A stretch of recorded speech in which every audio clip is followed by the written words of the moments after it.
Hello students, आपका स्वागत है यार एग्जाम पर। और आज हम नए चैप्टर की शुरुआत करने जा रहे हैं जिसका नाम है मेटल एंड नॉन मेटल, धातु और अधातु। बहुत ही ज्यादा इंपॉर्टेंट चैप्टर होने वाला है केमिस्ट्री का। हमने इससे पहले दो चैप्टर हम पढ़ चुके हैं जिसके अंदर हमने बात की थी केमिकल रिएक्शन वाला और एसिड बेस एंड साल्ट वाला। आज इसकी हम शुरुआत करेंगे वो क्या, आपका मेटल एंड नॉन मेटल, धातु और अधातु। आप 9th क्लास के अंदर आप एक चीज पढ़ के आए थे, एलिमेंट। हिंदी में इसको बोलते हैं तत्व। ठीक है, तो वहां पे क्लासिफिकेशन ऑफ एलिमेंट किया था आपने, वो यानी तत्वों का वर्गीकरण किसके अकॉर्डिंग, उनकी स्टेट के अकॉर्डिंग। तो हमने फिर मेटल्स को या सॉरी एलिमेंट को मेनली दो टाइप में बांटा था वहां पे, मेटल में और नॉन मेटल्स में। ठीक है, धातु और अधातु। ठीक है, तो इस चैप्टर के अंदर हम क्या क्या पढ़ेंगे। इस चैप्टर के अंदर पहले तो पढ़ेंगे भाई फिजिकल प्रॉपर्टीज, भौतिक गुणधर्म किसके, पहले धातु के फिर अधातु के, यानी मेटल के फिर नॉन मेटल के। उसके बाद हम डिस्कस करेंगे chemical properties of metal and non metal, यानी रासायनिक गुणधर्म किसके, धातु और अधातु के। एक चीज और आएगी क्लासिफिकेशन के, जब हमने एलिमेंट का क्लासिफिकेशन किया था मेटल नॉन मेटल, और एक उनके बीच की प्रॉपर्टीज जो लाई करती है वो होता आपका मेटलॉइड्स जिसको बोलते हैं हिंदी में उपधातु। एक और चीज होती है एलॉय, इस चैप्टर के अंदर पढ़ेंगे, हिंदी में बोलते हैं इसको मिश्र धातु। ठीक है, क्या फर्क होता है एक ही करके इनके बारे में डिस्कस करेंगे हम। ठीक है, यानी जिसकी देखो मेटल क्या थी, मेटल धातु में वो थी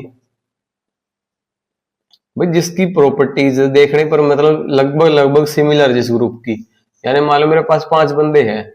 ठीक है, उनका मतलब जैसे सारी चीजें उनमें सिमिलरिटीज है कुछ, तो उनका मैंने एक ग्रुप बना दिया।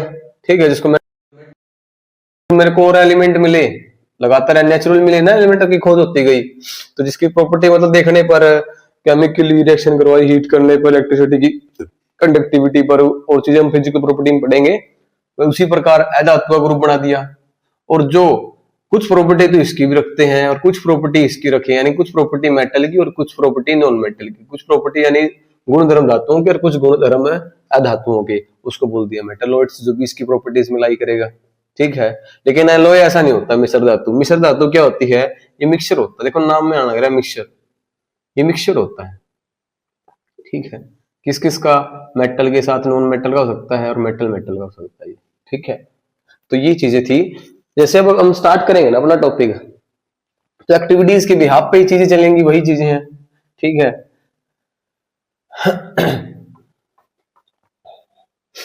अब आपको एक थोड़ा सा, मैं आपको थोड़ा सा मतलब डिफरेंशिएट कर दूं कि फिजिकल प्रॉपर्टी क्या होती है और केमिकल प्रॉपर्टी क्या होती है। ठीक है, जैसे फिजिकल प्रॉपर्टी, प्रॉपर्टीज में जैसे मान लो भाई आपने फिजिकल चेंज पढ़ा था। ठीक है, हिंदी में क्या बोलेंगे, भौतिक गुणधर्म। और एक इनके पढ़ेंगे हम, क्या पढ़ेंगे, केमिकल प्रॉपर्टीज, यानी रासायनिक गुणधर्म। ठीक है, देखो अब पेपर में एग्जाम में क्वेश्चन यहीं से भी बनेगा कि give physical property metal non metal, धातु धातुओं की भौतिक गुणधर्म लिखे, या ऐसे बन जाएगा give right chemical properties of metal non metal, यानी धातु धातुओं के रासायनिक गुणधर्म लिखे। या ऐसे बन सकता question, right give difference between physical and chemical property of metal, धातुओं के रासायनिक गुण और भौतिक गुणधर्म में अंतर लिखे। या फिर नॉन मेटल की हो सकता है वो क्वेश्चन, वो 3 नंबर में आपका क्वेश्चन अलग से बढ़ सकता है। एक एक नंबर के बनेंगे हम, वो भी डिस्कस करेंगे इसके अंदर। पहले समझो प्रॉपर्टी या गुणधर्म का मतलब क्या होता है। इसका मतलब होता है उसकी विशेषता, करेक्टरिस्टिक्स। उसमें ऐसा क्या खास बात है भाई जिसके कारण उसको इस ग्रुप में रखा, फिजिकली बोला, यानी गुणधर्म मतलब क्या, उसकी विशेषता, करेक्टरिस्टिक्स, क्या विशेष बात उसके अंदर ऐसी। ठीक है, फिजिकली मतलब यानी देखने पर, भाई देखने पर उसमें क्या बदलाव आए जिसके कारण हमने उसको मतलब ये ग्रुप दे दिया मेटल। ठीक है, या नॉन मेटल। फिजिकली यानी देखने पर, केमिकली यानी जिसमें क्या होगी, केमिकल रिएक्शन होगी, यानी रासायनिक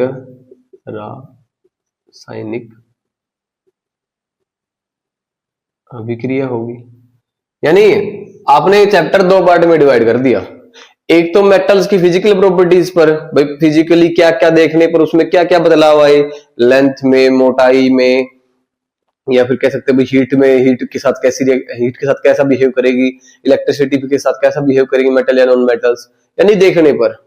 और केमिकली मतलब केमिकल रिएक्शन, रासायनिक जो अभिक्रियाएं होंगी पानी के साथ, ऑक्सीजन के साथ, ठीक है, एसिड के साथ या बेस के साथ, किस प्रकार ये अभिक्रिया करेंगे और क्या क्या चीजें बनेंगी। तो हमने इस चैप्टर को मेनली दो पार्ट में डिवाइड कर दिया, यानी है भी दो पार्ट में, और सारा चैप्टर इनके ऊपर चलेगा आपका।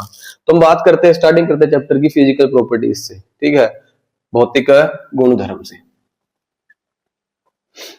तो भौतिक गुणधर्म से पहले आपको कुछ मेटल नॉन मेटल के बारे में बता दे, ठीक है, आपको पता होना चाहिए कुछ के बारे में, क्योंकि आपके पहले चैप्टर होता था मॉडर्न पीरियोडिक टेबल, आपके क्वेश्चन पहले 5 चैप्टर होते थे, लेकिन अब सरकार ने, एनसीईआरटी ने, जब नेशनल न्यू एजुकेशन पॉलिसी आई ना 2020, तो उसके अंदर आपका जो सिलेबस था उसको क्या कर दिया, कट आउट करके कम कर दिया, जिसके अंदर आपका जो चैप्टर था मॉडर्न पीरियोडिक टेबल वाला वो कट चुका है, ठीक है। तो उसके अंदर वो पीरियोडिक टेबल आती थी, वो एलिमेंट का तो क्लासिफिकेशन था, S block, P block, D block, ठीक है, तो उसमें मेटल नॉन मेटल मेटलॉइड्स थी। अगर मैं कुछ मेटल्स की बात करूं, ग्रुप में बात करूं, तो जैसे सोडियम, मैं डायरेक्ट आपसे सिंबल ही लिख देता हूं, ठीक है। सॉरी, जैसे पोटाशियम का सिंबल होता है के, सोडियम का सिंबल Na, एल्यूमिनियम का Al, मैग्नीशियम का Mg, कैल्शियम का Ca, आयरन लोहा का Fe, जिंक का Zn, मैग्नीज का Mn, और कॉपर का Cu, मर्क्यूरी का Hg की ब्रैकेट में लिख देता हूं मैं, ठीक है। और जैसे गोल्ड का Ag, सिल्वर का, चांदी का Au, सॉरी सिल्वर का तो ये है, चांदी का Ag और गोल्ड का Au, प्लेटिनम का Pt, और देख लो मेटल्स क्या क्या हैं, आयरन, कॉपर, जिंक, ठीक है, लेड का Pb, एक्सेट्रा। ये सारी की सारी आपकी क्या है, मेटल धातुएं हैं। कुछ आपको धातुओं का नाम है क्या करना है, याद करना है।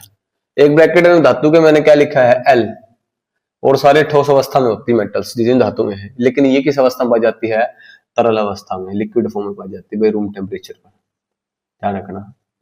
पढ़ेंगे आगे, भाई ऐसी मेटल का नाम बताओ जो कमरे के ताप पर द्रव अवस्था में या तरल अवस्था में पाई जाती है। Give the name of metal which are found in form of liquid. तो वो कौन, आपकी मर्क्यूरी यानी पारा, Hg, ठीक है। किसमें यूज होता है इसका, क्लिनिकल थर्मोमीटर में इसका यूज होता है, यानी जो भी मीटर चेक, ब्लड प्रेशर मापने के लिए जो मीटर है, जो भी उसका नाम है, उसके अंदर भी किसका यूज होता है, मर्क्यूरी का यूज होता है। अगर मैं कुछ नॉन मेटल की बात करूं, जैसे carbon, nitrogen, oxygen, hydrogen, chlorine, fluorine, iodine, bromine, etcetera, ठीक है। ये कुछ आपके क्या होंगी, नॉन मेटल। जैसे कार्बन, नाइट्रोजन हमेशा गैसेस फॉर्म में होती है, ऑक्सीजन भी, क्लोरीन भी, ठीक है, आयोडीन, सल्फर, ठीक है, नाइट्रोजन होगी, ये चीजें आपकी क्या होती है, कुछ नॉन मेटल है। मेटलॉइड जो इनके बीच की होगी जैसे जर्मेनियम, सिलिकॉन, वो आपकी क्या है, मेटलॉइड्स, ठीक है। अब बात करेंगे भैया आप किसके बारे में, जैसे इन मेटल्स के हम पहले क्या पढ़ेंगे, पहले मेटल्स की पढ़ेंगे फिजिकल प्रॉपर्टीज। क्या पढ़ेंगे, मेटल्स की फिजिकल प्रॉपर्टीज, यानी भौतिक गुणधर्म, जिसके अंदर एक्टिविटीज के द्वारा चलेंगे अपना चैप्टर, तो ठीक है। भौतिक गुणधर्म के अंदर अगर पहले बात करूं, तो जैसे एक्टिविटी 3.1 है, क्रियाकलाप 3.1 है। जब एक्टिविटी पढ़ोगे ना, कुछ मतलब take a sample of iron, copper, aluminium, magnesium, note the appearance of each sample, clear the surface of each sample by rubbing them with sand paper and note their appearance again. Metal in pure state having a shine surface, this property is called metallic luster। यानी क्या किया भाई, हमने कुछ metal ले ली, जैसे मान लो ये तो सॉफ्ट होती है, तो एल्यूमिनियम ले ली, मैग्नीशियम ले ली, आयरन ले ली, मान लिया ये 3 मेटल ले ली। भाई मेरे को मेटल थी सॉलिड फॉर्म में है, पहली बात तो ये है, ठीक है। ठोस अवस्था में पाई जाती है लगभग सारी मेटल्स जितनी धातुएं हैं। इसकी पढ़ रहे हैं हम फिजिकल प्रॉपर्टी मेटल्स की, धातुओं की, ठीक है। जब ये ठोस अवस्था में सैंड पेपर से आप जब इसको साफ करोगे ना रिंग मार्क के द्वारा, अब सैंड पेपर से क्यों साफ किया इसके बारे में हम डिस्कस करेंगे। क्यों? क्योंकि जब भी है ना, आप जैसे मान लो एल्यूमिनियम है, एल्यूमिनियम का आप खुले में लेके आओगे तो किसके साथ रिएक्शन कर लेगा? ऑक्सीजन के साथ। एयर में क्या होती है? ऑक्सीजन होती है, और इसके ऊपर एक परत बन जाएगी किसकी? ऑक्साइड की, जिसको हम बोलते हैं एल्यूमिनियम ऑक्साइड। तो इस परत को हटाने के लिए हम किसका इस्तेमाल करते हैं? सैंड पेपर का। जब आप सैंड पेपर से इसको रब कर दोगे ना, तो ये जो ऑक्साइड की परत हट जाएगी, और मेटल आपकी किस स्टेट में होगी? ये प्योर स्टेट में होगी, यानी शुद्ध अवस्था में धातु होगी ये।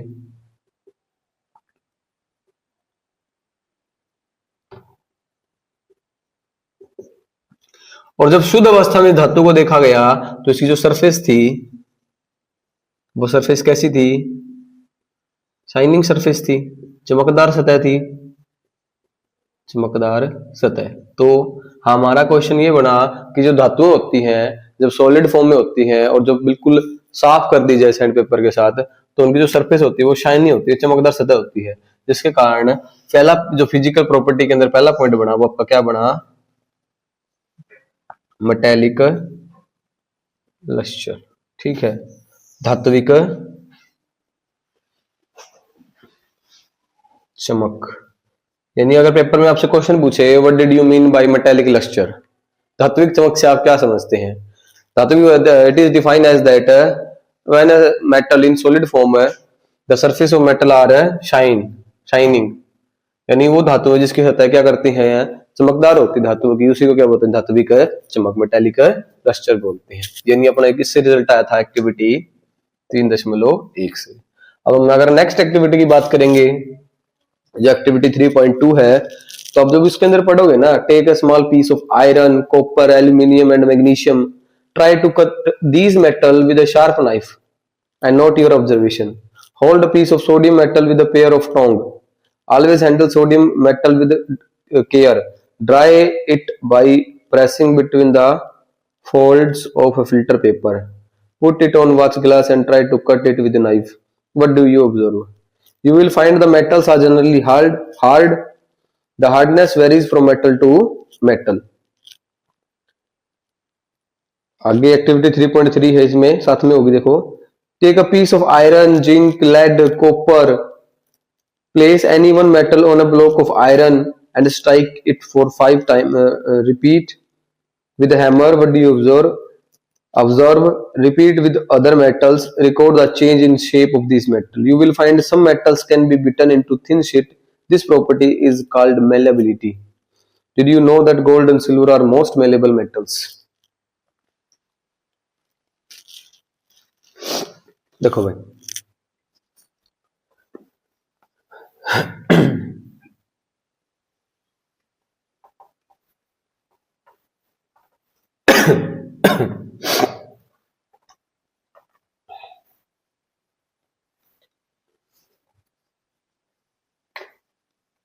अब क्या एक्टिविटी 3.2 के अंदर क्या बात हुई है? क्रियाकलाप 3.2, इसमें कहा कि कुछ मेटल ले लो सैंपल के रूप में, जैसे सोडियम ले ली, पोटाशियम ले ली, एल्यूमिनियम ले ली, आयरन ले ली, कॉपर ले ली, जिंक ले ली, ठीक है। इनको चाकू से काट के देखो, क्या करके देखो? कट करके देखो, किससे? नाइफ से, यानी चाकू से। तो क्या देखोगे? जनरली देखोगे आमतौर पर कुछ धातुएं, तो देखो क्या देखोगे आमतौर पर, जैसे ये मेटल्स हैं एल्यूमिनियम, आयरन, कॉपर, जिंक, ये नाइफ से, चाकू से नहीं कटेंगी। क्यों नहीं कटेंगी? क्योंकि क्या जनरली मेटल्स किस फॉर्म में होती हैं? आमतौर पर हार्ड होती हैं, कठोर होती हैं, इसलिए चाकू से। देखो ठोस अलग बात है, हार्ड होना उसका अलग बात होती है, ठीक है। ठोस तो ये भी होती है मेटल्स, लेकिन जब आप चाकू से क्या करोगे, इनको काटने की कोशिश करोगे, तो ये इजिली क्या हो जाएंगी? Easily cut with knife. आगे पढ़ेंगे रीजन इसका, आसानी से चाकू से कट जाती है मेटल्स, इतनी सॉफ्ट होती हैं ये मेटल्स। सॉलिड तो है लेकिन कोमल है, सॉफ्ट है ये, ठीक है, जिसके कारण आसानी से चाकू से कट जाती है। तो मैं ये नहीं बोलूंगा भाई मोस्ट ऑफ मेटल्स बोलेंगे, ना कि all metals. Most of metals का मतलब क्या है, लगभग सारी धातुएं, सारी नहीं आएंगी, लगभग कहा मैंने। आमतौर पर सभी धातुएं क्या होती हैं, कठोर होती है, हार्ड होती है, लेकिन कुछ को छोड़, जैसे सोडियम, पोटेशियम, ये जैसे चाकू से काटने की कोशिश करोगे आसानी से कट जाएंगी। अगर आगे क्रियाकलाप 3.3 की मैं बात करूं, तो फिर से सैंपल लिया किसका, मेटल्स का। अब मेटल्स को क्या किया, हथौड़े से पीटा।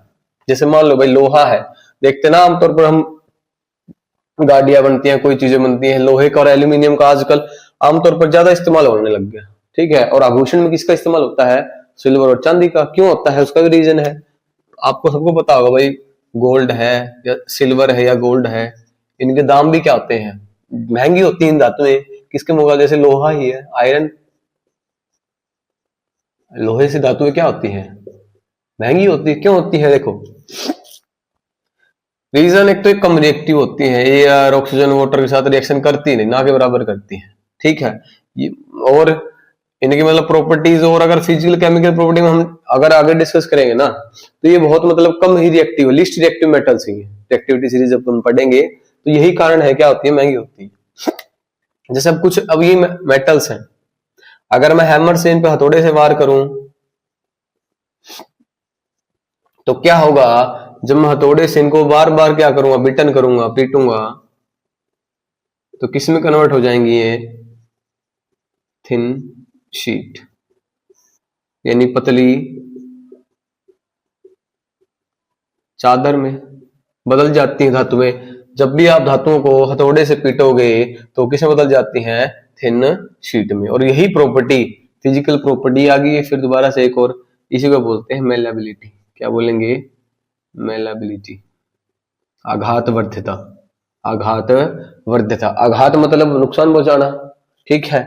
मेलेबल मतलब कोई चीज मेल्ट होना, यानी मतलब वो चीज मेल्ट होगी, क्या होगी, अब पतली होगी ना। तो मेटल्स क्या होती है, यानी हम बात कर सकते हैं मेटल्स आर जनरली मेलेबल, ठीक है। मेलेबल का मतलब, मेलेबिलिटी का मतलब है when be metals can be converted into thin sheet. हम धातुओं को पीट पीट कर हथौड़े की मदद से किसे बदल सकते हैं, पतली चादर में, जिसको हम बोलते हैं आघात वर्ध्यता। उस प्रॉपर्टी को या उस गुण को क्या बोलेंगे, मेलेबिलिटी, ठीक है। तो पेपर में एक नंबर में आ सकता है ये, what did you mean bye malleability.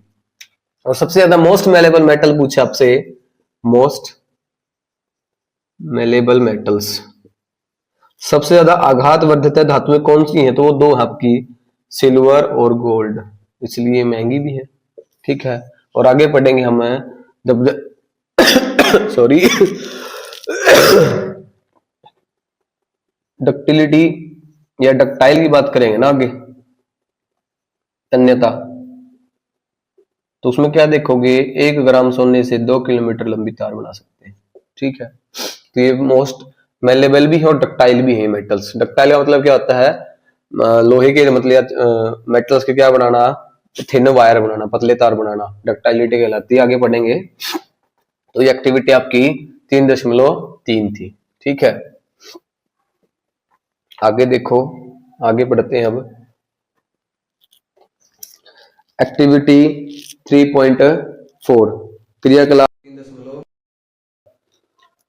The ability of metals to be drawn into thin wire is called ductility.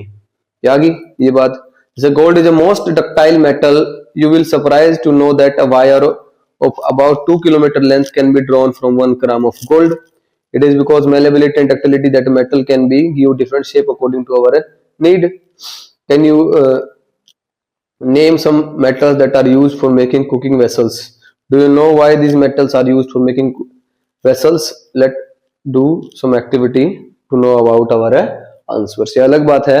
तो एक्टिविटी जो ये आपकी 3.4 है ना, क्रियाकलाप 3.4, इसके अंदर क्या बता रखा है आपका,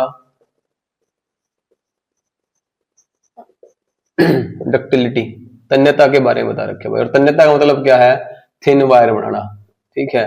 can be drawn into thin wire, पतली पतली तारे बनाना, किसकी, धातुओं की। और सबसे ज्यादा में मोस्ट मेलेबल या डक्टाइल मेटल्स कौन सी है आपकी, सिल्वर एंड गोल्ड, ठीक है, इसको अपनी नीड के अकॉर्डिंग जैसे चाहे उस शेप दे सकते हैं, वैसा शेप दे सकते हैं। इसलिए आभूषण ज्वेलरी किसकी बनती है, सिल्वर की और गोल्ड की। आगे है क्रियाकलाप 3.5 के अंदर क्या चीज बता रखी भाई। अब इसमें चेक करेंगे पहले, जैसे खाने के बर्तन बनाते हैं ना, वो भी तो मेटल के बनते हैं, धातुओं के बनते हैं, ठीक है। तो ऐसी कौन सी मेटल होगी जो गुड कंडक्टर होगी या बेस्ट कंडक्टर होगी हीट का, और जो पुअर कंडक्टर होगी, ठीक है।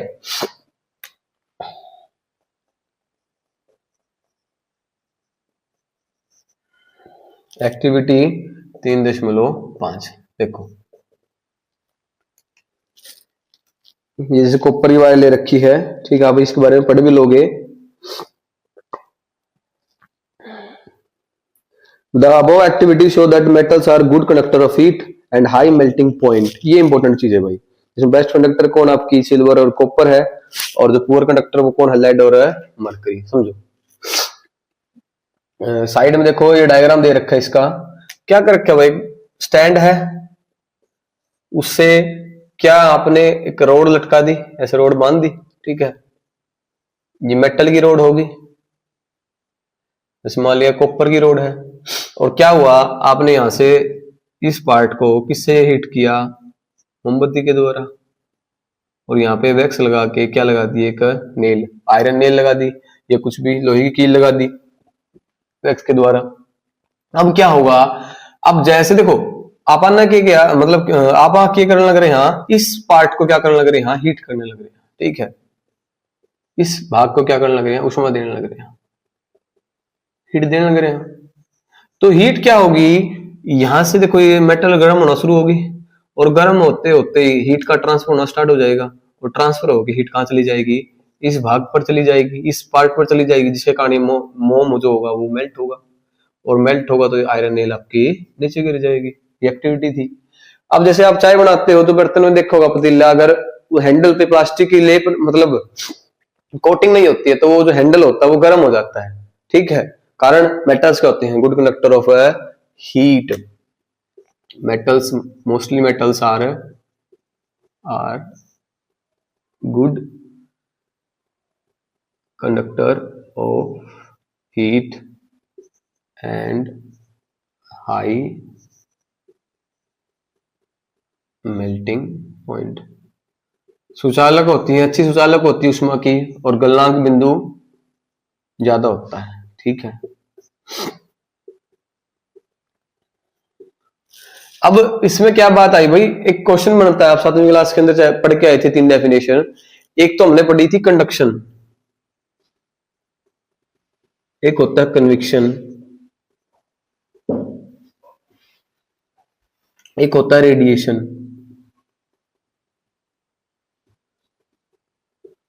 हिंदी में इसका पता नाम क्या होता है भाई, देख लेना, नाम हिंदी में नहीं पता मेरे को इसका, विकर्ण, इसको ही विकर्ण बोलते हैं। ये तीनों की तीनों टर्म किससे संबंधित होती हैं, हीट से संबंधित होती है, उष्मा से। कंडक्शन का मतलब देखो, तीनों मतलब है हीट को ट्रांसफर करेंगे, क्या करेंगे, हीट को, उष्मा को स्थानांतरित करेंगे एक हिस्से से दूसरे हिस्से में, द ट्रांसफर ऑफ हीट। इसको मैं अगर बात करूं, the transfer of heat in solid lid from one part to another part, other part is called conduction। यानी अगर उष्मा का स्थानांतरण ठोस के अंदर होता है ना, ठोस के अंदर एक हिस्से से दूसरे हिस्से में, देखो ठोस में हुआ ना, ये है नहीं आपके, लेकिन आपको पता होना चाहिए चीजें कि भाई इसमें हीट ट्रांसफर हो रही है, तो इसको बोल लेंगे क्या एग्जैक्टली, तो उसको क्या बोलते हैं, इसमें कंडक्शन हुआ। क्या हुआ, कंडक्शन हुआ, किसका, हीट का कंडक्शन हुआ, किसके अंदर, क्योंकि सॉलिड है, और सॉलिड तो हीट का क्या होगा, कंडक्शन होगा। समझ आई बात। कन्वेक्शन वही हीट का ट्रांसफर लिक्विड में और गैस में होगा, और ये किस में होगा, सिर्फ गैस में। रेडिएशन, जैसे सनलाइट आती है ना, सन से जो लाइट आती है वो अपने अर्थ के ऊपर, वो किस फॉर्म में आती है, पेपर में आ सकता है 1 नंबर में, कि जो अर्थ के ऊपर पृथ्वी सतह पे सूर्य से जो प्रकाश, सूर्य की किरणें आती हैं, वो किसके फॉर्म में आती हैं, रेडिएशन, विकिरण के रूप में आती है, ठीक है। तो ये था इसके अंदर। अगर मैं पेपर में हास्य एग्जाम में एक मतलब क्वेश्चन पूछेगा, वो क्वेश्चन क्या पूछेगा कि give the name of best conductor of heat. Best, सबसे बेस्ट कंडक्टर ऑफ हीट, अगर मैं मेटल्स की बात करूं, give the name of metals which are best conductor of heat, ऐसी धातुओं का नाम दीजिए जो उष्मा की सबसे अच्छी सुचालक होती है। ठीक है, यानी बेस्ट कंडक्टर ऑफ हीट, सबसे अच्छी उष्मा का सुचालक। ठीक है, वो दो मेटल कौन कौन सी आपकी, एक तो है कॉपर और एक है लेड, सॉरी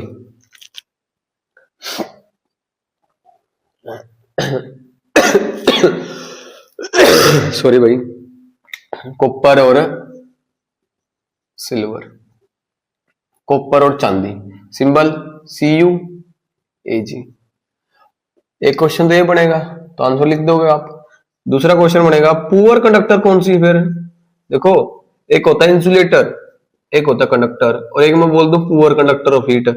पुअर का मतलब कम कुचालक, ठीक, कम सुचालक हो, तो वो दो कौन कौन सी आपकी, एक तो होगी मर्क्यूरी, हिंदी में बोलते हैं पारा, और दूसरी होगी आपकी लेड, हिंदी में लेड को बोलते हैं सीसा।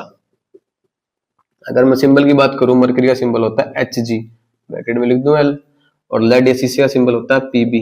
ठीक है, तो ये आपकी क्या होती है, best conductor of heat copper और सिल्वर, और पुअर कंडक्टर ऑफ हीट यानी कम सुचालक उष्मा की वो कौन कौन सी होती है, पारा और सीसा, mercury and lead, Hg and Pb। ठीक है, तो आज इस चैप्टर के अंदर हम इतना ही करेंगे, तब तक के लिए जय हिंद, जय भारत, धन्यवाद।